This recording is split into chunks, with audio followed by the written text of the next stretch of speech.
lisani yafqahu qawli Rabbi zidni ilman warzuqni fahman. Ya Allah, tambahkanlah ilmuku dan berilah pemahaman yang baik. Amin ya rabbal alamin. Tidak masuk nah hari ini? Ada. Siapa aja yang tidak masuk? Alin. Alin. Amanda. Rayara. Amanda. Tias. Laila. Tias. Siapa? Alina. Alina, oh iya. Itu ada yang mau kabarnya? Alin kembali. Kita akan belajar. Ada yang tahu kita mau masuk bab apa nah hari ini nak? Darah. Oke, materi sebelumnya apa memang? Tumbuhan. Jaringan sistem organisme tumbuhan. Oh iya, jaringan. Iya kan? Ini kali struktur dan fungsi organ pada Iya, tumbuhan. Bu. Struktur dan fungsi organ pada tumbuhan. Oke, karena kemarin kita membahas tentang tumbuhan, jadi sekarang kita akan membahas tentang manusia. Nah, yang pertama kali kita bahas itu adalah sistem peredaran darah, di mana pada subbab yang pertama ini kita mengenal dulu komponen darah manusia. Oke. Coba dilihat gambarnya. Ada yang mau menjawab pertanyaan-pertanyaan di sini? Boleh? Kenapa ya anaknya ya? Iya, jatuh. Nah, pertanyaan pertama, cairan apa yang keluar dari luka si anak ini? Itu terdapat darah. Karena darah itu fungsinya untuk mengangkut oksigen ke seluruh tubuh. Oke. Ada lagi? Apa lagi ya? Cukup? Cukup. Oke. Ada lagi yang punya opini lain melengkapi jawaban Hafizah? Silakan Nabila berdiri. Mengangkut oksigen sama seingat saya karbon dioksida, Bu. Karbon dioksida, oke. Iya, Bu. Ada lagi? Itu saja, Bu. Oke, terima kasih Nabila. Nah, tadi sebenarnya sudah mulai berkaitan ya. Kalau misalnya tadi Hafizah dan Nabila itu bilang mengangkut oksigen, habis itu dia juga membawa karbon dioksida manusia sama sistem sirkulasi. Iya, karena tadi benar darah ini dia itu cairan yang mengangkut tadi ya, mengangkut oksigen, mengangkut energi juga dalam tubuh kita seperti itu. Oke, teman-teman, nanti anak-anak bisa ini ya, bisa mengetahui komponen darah manusia, masing-masing jenis darahnya itu bagaimana bentuknya, bagaimana fungsinya, dan kaitannya dengan sistem tubuh kita. Terus nanti kalian juga akan membuat digital diagram mind map yang nantinya akan dipresentasikan secara berkelompok. Nah, yang menarik itu nanti teman-teman yang lain bisa menilai. Jadi nanti nggak cuma Bu Anissa doang nih yang nilai, nanti kalian juga bisa menilai hasil produk yang teman kelompok lain hasilkan. Oke, selama pembelajaran kita melakukan 3 penilaian itu. 3 penilaian ini, yang pertama ada sikap. Jadi diharapkan selama pembelajaran kalian menunjukkan sikap yang positif. Jadi harus aktif, harus responsif, harus apa lagi? Nanti kalau ada kegiatan kelompok harus bekerja sama dengan baik. Terus yang kedua ada pengetahuan, nanti ada pretest dan post-test. Dan yang terakhir adalah karya. Karyanya apa berarti, Nak? Iya, yang mind map tadi ya, yang Bu Anissa sudah sebutkan. Oke, terkait skema kegiatan hari ini, pertama kita akan membedah kasus yang Bu Anissa jadikan orientasi masalah. Nanti kita rumuskan bersama bareng-bareng rumusan masalahnya apa. Lalu nanti setelah kita menemukan rumusan masalah yang teman-teman rumuskan bersama, itu kita investigasi itu masalahnya melalui media yang sudah realisasikan dengan bentuk mind map. Habis itu kita terakhir presenting mind map-nya. Oke, biar Bu Anissa tahu kemampuan awal kalian semua, boleh Nak dibuka ini? Iya, kita lihat sama-sama.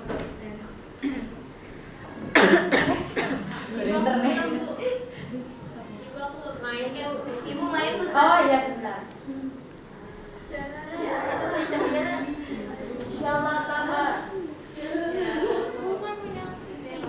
Iya, kan apa yang membuat darah manusia berwarna merah?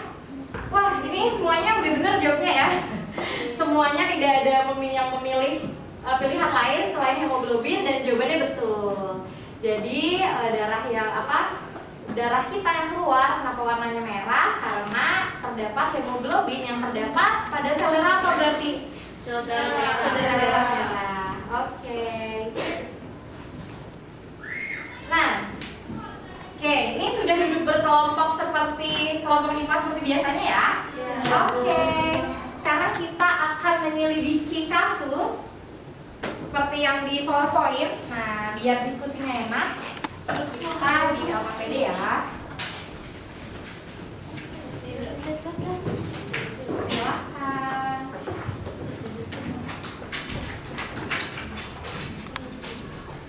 Halaman 2 ya. Jadi di sini ada kasus di mana ada 2 orang mahasiswa kedokteran yang sedang koas gitu ya di rumah sakit. Habis itu dia menemukan hasil sel darah merah nih. Nah, yang pertama dia menemukan sel A dengan anatomi seperti ini, sel B dengan anatomi seperti ini, sel C dengan anatomi seperti ini. Terus pengamatan si Abi mahasiswa yang satunya ini menemukan sel darah A bentuknya seperti ini, sel darah B bentuknya seperti ini, sel darah C bentuknya seperti ini. Nah, dari hasil pengamatan kedua mahasiswa ini berarti bisa kita rumuskan nggak masalah yang ingin dipecahkan oleh kalian? Ada yang bisa merumuskan? Siapa yang mau? Jadi dari hasil pengamatan kedua mahasiswa ini, kira-kira masalah apa ya yang bisa kita pecahkan sama-sama untuk mengetahui hasilnya hasil penelitiannya? Oke, boleh Hafizah silakan. Karena perbedaan sel B pengamatan ABI. Oke, berarti rumusan masalah pertama apa perbedaan dari kedua sel B pada pengamatan Ali dan Abi gitu ya. Oke, ada lagi? Kita tampung dulu. Ada lagi nak? Silakan Nabila. Kenapa ya Bu macam-macam sel darah itu ada 3? Terus apa saja jenis-jenis sel darah Bu? Oke, baik. Oke, Bu Anissa rangkum coba ya. Berarti intinya gini ya Nabila ya. Apa saja jenis sel darah manusia? Bisa begitu nggak? Bisa ya. Oke, ada lagi nak? Ada lagi atau cukup? Sudah? Tidak ada lagi? Oke. Masalah yang tadi yang pertama Hafizah itu ini ya, apa perbedaan antara sel B yang ditemukan oleh Ali dan sel B yang ditemukan oleh Abi. Terus yang masalah kedua, apa saja jenis-jenis sel darah pada manusia gitu ya. Oke, sebenarnya untuk menjawab pertanyaan Hafizah itu bisa dengan rumusan masalah yang dibuat sama Nabila. Jadi kita temukan bersama rumusan masalah yang kita pecahkan sama-sama supaya menyeluruh itu rumusan masalah dari Nabila ya, yaitu apa saja jenis-jenis sel darah pada manusia. Nanti bisa ketemu tuh Hafizah. Ternyata si sel B ini sama si sel B yang ini tuh beda. Oke, sekarang untuk mengetahui si sel A, sel B, sel C ini apa, kalian boleh men-scan barcode yang sudah Bu Anissa sediakan untuk mengetahui, nanti dicocokkan kira-kira kalau yang sel A itu miripnya dengan apa ya? Sel darah merah kah? Sel darah putih kah? Dua-duanya boleh.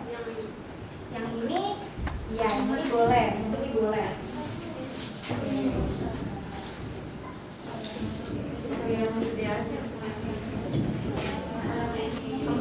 Atau ada penjelasannya di sini nih. Nih yang sel darah putih, yang sel darah putih.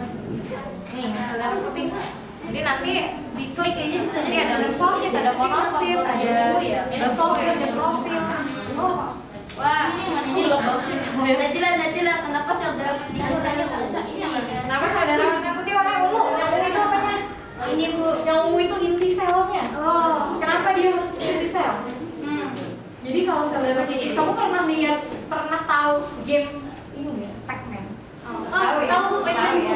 Nah, sel darah putih itu bekerjanya itu secara fagosit. Fagosit itu dia seperti persis kayak Pac-Man. Jadi dia Misalnya ada bakteri yang masuk, habis itu dimakan. Ini kayak membasmi gitu ya, Bu? Pintar. Nah, yang makan itu adalah inti dari sel darah putih. Oke, Ya, ini yang ungu ini betul. Nah, ini kan ini sel darah putih semua nih, Nak. Iya, Bu. Itu sel darah putih banyak jenisnya. Tinggal dilihat namanya. Nomornya kan dicek. Nitrosit. Betul. Limfosit kali. Nitrosit atau limfosit? Oh ya, limfosit, Bu. Ya, ada lagi nggak? Ini, Bu. Ini sel darah merah. Ada nomornya nggak? Kalau ada nomornya. Nah ini kan ini karena kalian sudah selesai eksplorasinya dan membahas masalah yang ada di LKPD. Sekarang hasil diskusi LKPD-nya, tadi kan kita sudah menemukan tuh jenis-jenis sel darah manusia tuh ada apa aja. Nah sekarang coba dibuat mind map yang berisikan 4 jenis sel darah manusia tadi. Yang tadi ada apa aja? Eritrosit tadi nemu apa aja di medianya? Eritrosit ini coba lagi. Neutrosil, neutrofil, terus lagi. Limfosit. Oke, sip. Ya, boleh Nak di apa sekarang bikin mind mapnya ya. Bu Anissa berikan waktu 15 menit cukup ya? Oke, silakan. Bisa dimulai dari sekarang.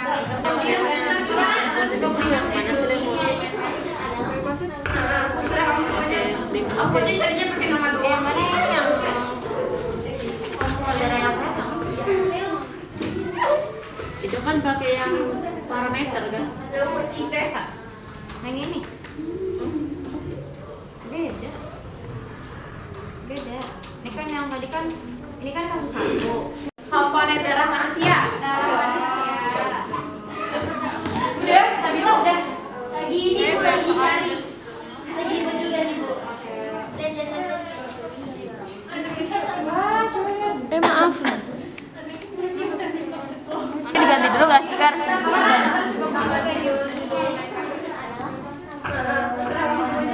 Aku aja carinya pakai nama doang.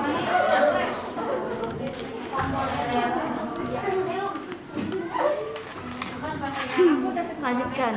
Oke, karena kalian sudah selesai membuat mind map-nya, sekarang kita ke tahap evaluasi proses pemecahan masalah ya. Jadi, diagram mind map yang sudah kalian buat itu silahkan ditempel di tempat yang telah disediakan dan setiap kelompok tentukan 2 orang sebagai presenter. Sisanya nanti akan memberikan penilaian ke kelompok lain. Jadi selain memberikan penilaian ke kelompok lain yang tidak bertugas sebagai presenter, nanti akan Bu Anissa kasih bekal permen. Nah, permennya boleh diberikan kepada presenter yang menurut kalian paling bagus. Bagus ngejelasinnya, bagus posternya, pokoknya bagus secara keseluruhan. Dan kalau misalnya kalian ingin bertanya, terkait apa yang dijelaskan, silahkan. Oke, jadi kalian ini sebagai tamu sekaligus penilai hasil teman-temannya gitu. Sampai sini ada pertanyaan, Nak? Tidak. Oke. Kelompok 1 presenternya siapa? Karisa dengan Azra. Oke, ini gue bisa kasih satu. Ibu, saya mau nanya. Iya, kenapa Nak? Permennya boleh habisin? Gak boleh. Bolehnya dikasih ke teman. Ini dimakan. Enggak, itu dikasih ke teman. Ini presenternya siapa?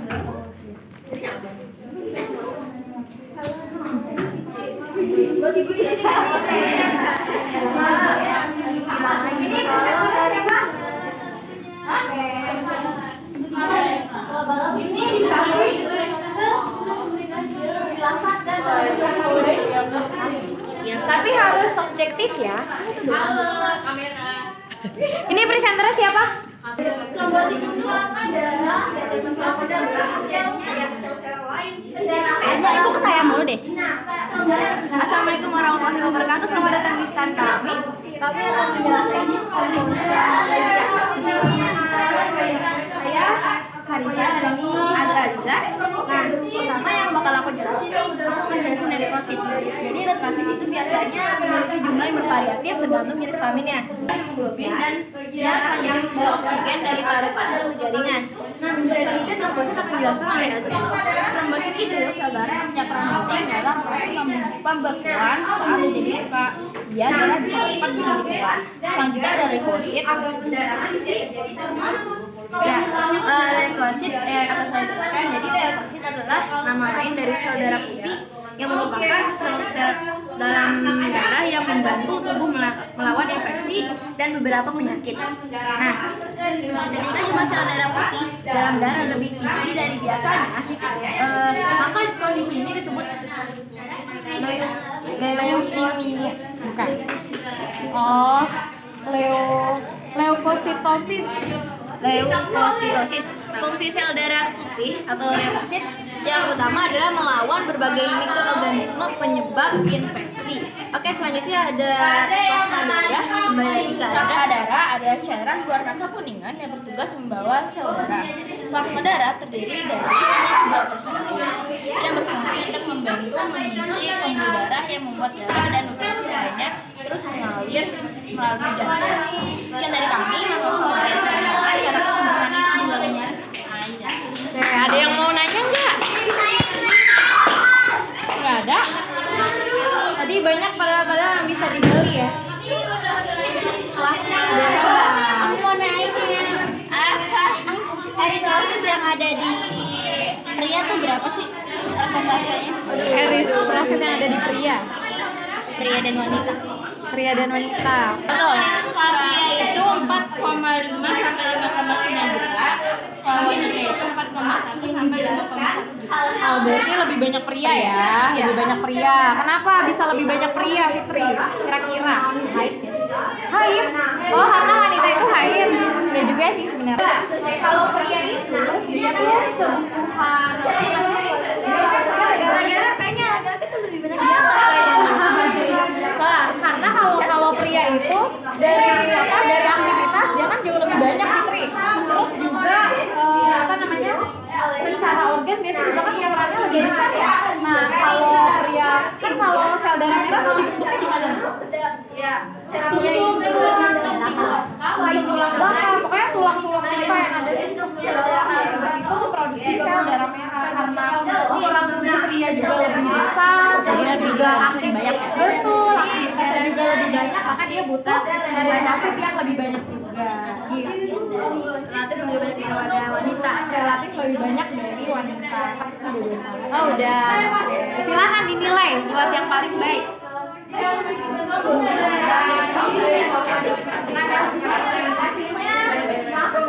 Untuk eosinofil dan basofil, ada juga monosit dan limfosit, atau biasa disebut sel T dan sel B. Nah, sekarang kita lanjut nih ke topik trombosit. Ada yang pernah dengar nggak sih trombosit itu apa dan gunanya apa? Nah, trombosit itu termasuk ke dalam salah satu sel darah putih atau sel untuk sel darah untuk kedua putih. Nah, trombosit ini gunanya untuk membekukan darah ketika kita mengalami cedera. Nah, kalian pernah nggak sih misalnya jatuh atau kesandung gitu, terus kalian tuh berdarah. Nah, itu juga salah satunya. Kalian tuh berdarah, terus di situ darah merahnya muncul gitu. Nah, saat itu trombosit akan datang dan mereka akan mulai melakukan pembekuan darah. Kenapa? Agar tidak terjadi pendarahan lebih. Nah, makanya itu setelah kalian cedera, nah di bagian yang cedera itu, di bagian itu kalian mengalami koreng. Koreng itu adalah sel darah merah yang membeku, dan itu adalah hasil kerja keras dari trombosit. Iya. Jaringannya apa? Kalau kan tadi kan si sel darah putih ya, si trombositnya kan dia kayak bikin jalan gitu. Iya kan? Namanya jaringan apa? Saya pernah dengar kalau nggak salah itu namanya jaringan parut. Iya Bu, jaringan parut. Lanjut Bu, yang terakhir ada plasma darah. Plasma darah merupakan cairan terkumpulkan yang berfungsi untuk membawa sel darah. Plasma darah ini terdiri dari 93% air loh, yang berfungsi untuk membantu mengisi pembuluh darah yang membuat darah agar nutrisi lainnya terus mengalir melalui jantung. Nah, sekian pembahasan dari kami seputar sel darah. Hari Senin bersih-bersih. Sekian, terima kasih. Wassalamualaikum warahmatullahi wabarakatuh. Ada yang mau nanya enggak? Udah jelas banget. Saya mau nanya kenapa saya kena permen? Berarti nggak bagus. Enggak, semuanya bagus, semuanya bagus. Oke, kayaknya udah semua ya. Udah semua, kita lanjut aja. Di stop dulu. Oke, hasil tadi kan kalian sudah menyajikan ya melalui window shopping, tadi sudah berkeliling teman-temannya. Coba di review yang paling banyak permennya siapa? Nabila. Nabila dapat berapa Nabila? Sama Nabila 9. Kelompok Wina berapa? 1. Kelompok Azra 3. Kelompok Hafizah kan? Kelompok Hafizah 2. Kelompoknya Naisila 2. Oke. Kelompok Nabila paling banyak ya? Keren. Oke, ada yang mau tadi yang ngasih permennya ke Nabila siapa? Fitri, oke Fitri, Putri sama Alisa. Oke, kenapa Fitri kenapa memberikan permennya ke Nabila nih Nabila paling banyak kenapa? Boleh, gitu aja duduk. Soalnya tadi pas aku ke tempatnya Nabila kan aku awalnya sendiri. Terus pas mereka ngomong tuh kayak mereka jadi kayak magnet gitu loh, narik orang banget. Kenapa tuh? Mereka jelasinnya bagus banget, Oh, kayak jelasinnya terperinci, bagus. terus dikasih insight baru kayak yang lain gak jelasin tuh kayak ke orang yang tadi. Oh Ya, iya, yang itu tadi mau terkait jelasin. jaringan parut ya. Mereka tuh gak ngejelasin, yang lain tuh gak ngejelasin, dia doang yang jelasin, jadi kayak wah bagus. Oke, sip. Keren, terima kasih Fitri. Oke, jadi tadi sudah dijelaskan oleh teman-teman dalam kelompok. Oke, jadi kesimpulan yang bisa kita ambil ada apa aja nak? Dari pembelajaran hari ini. Pertama bicara tentang komponen darah manusia. Oke, ada yang mau? Eritrosit, leukosit, trombosit, sama plasma. Oke, terus fungsinya masing-masing dijelasin nggak? Fungsinya masing-masing udah jadi tahu nggak? Tahu. Apa? Najla mau ini fungsi masing-masing komponen jenis darah? Saya cuma hafal beberapa tapi ini Bu. Boleh, nggak apa-apa. Masalah tadi leukosit itu sebagai sistem kekebalan tubuh untuk menangkal infeksi atau penyakit. Sama plasma darah tadi buat membantu nutrisi mengalir ke jantung. Kalau eritrosit tadi belum disebut. Aduh, ya. Tadi apa ya? Eritrosit apa? Sel darah nih? Sel darah merah. Mengangkut. Mengangkut, betul, mengangkut. Ke apa? Ayo yang lain dibantu teman-teman. Oksigen, pintar. Makanya bentuknya tuh kalau eritrosit gimana nak? Dikonkaf ya? Dikonkaf ya Bu, cekung. Cek pintar. Tujuannya Nabila. Iya, cekung. Kenapa ya? Pintar. Kenapa dia harus cekung di tengah nak? Karena dia mengangkut oksigen. Iya betul. Jadi ibaratnya tuh kayak misalnya berat gitu ya, kalau mangkok betul. Kalau ketika dia cekung di tengah, maka cekungannya ini akan diisi oleh oksigen. Betul gitu. Terus ada leukosit berinti. Kenapa dia harus berinti? Oh iya, makan bakterinya. Pintar, karena dia makan makanin patogen kan, bisa bakteri, bisa virus, bisa cacing misalnya, itu juga bisa. Sip, oke. Karena kita tadi sudah sudah membuat kesimpulan bersama. Jadi Bu Anissa mau memberikan post test. Silahkan kalian ketik kahut. Nih kayak di sini. Kahut tahu kahut? Wih, Laura paling cepat dan benar, mantap. Gak apa-apa. Oke, last question. Parameter yang berpengaruh saat pasien tersebut mengurangi konsumsi rokoknya adalah parameter tuh yang tadi nak, yang trombosit, leukosit itu. Jadi yang berpengaruh saat kalau misalnya dia seandainya mengurangi konsumsi rokoknya, kira-kira yang berpengaruh yang mana?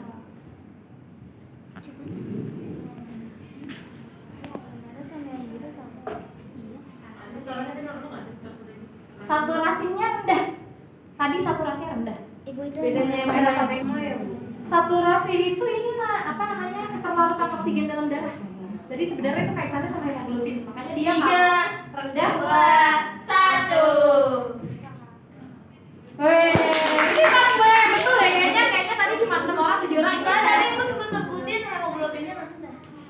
Betul. Oke, udah selesai ya. Oke, juara satunya adalah juara dua Aina. Juara satu siapa nih? Aku. Iya. Laura. Aku iya. Mau apa ya? Mau apa menang ya? Mau menang ya? Oke, karena pelajaran kita di Sumbang 1 ini sudah selesai. Untuk pertemuan berikutnya, kalian akan mempelajari tentang organ peredaran darah dan sistem peredaran darah kecil dan besar. Jadi, untuk pertemuan berikutnya, kalian tolong siapkan skema peredaran darah kecil dan peredaran darah besar buat kita bahas berikutnya. Skema aja. Skema tuh panah aja. Panah. Itu digital akhirnya pernah deh. Terserah, boleh digital, boleh tulis tangan langsung, it's okay. Oke, itu aja yang bisa Bu Anissa sampaikan. Kurang lebihnya mohon maaf. Wassalamualaikum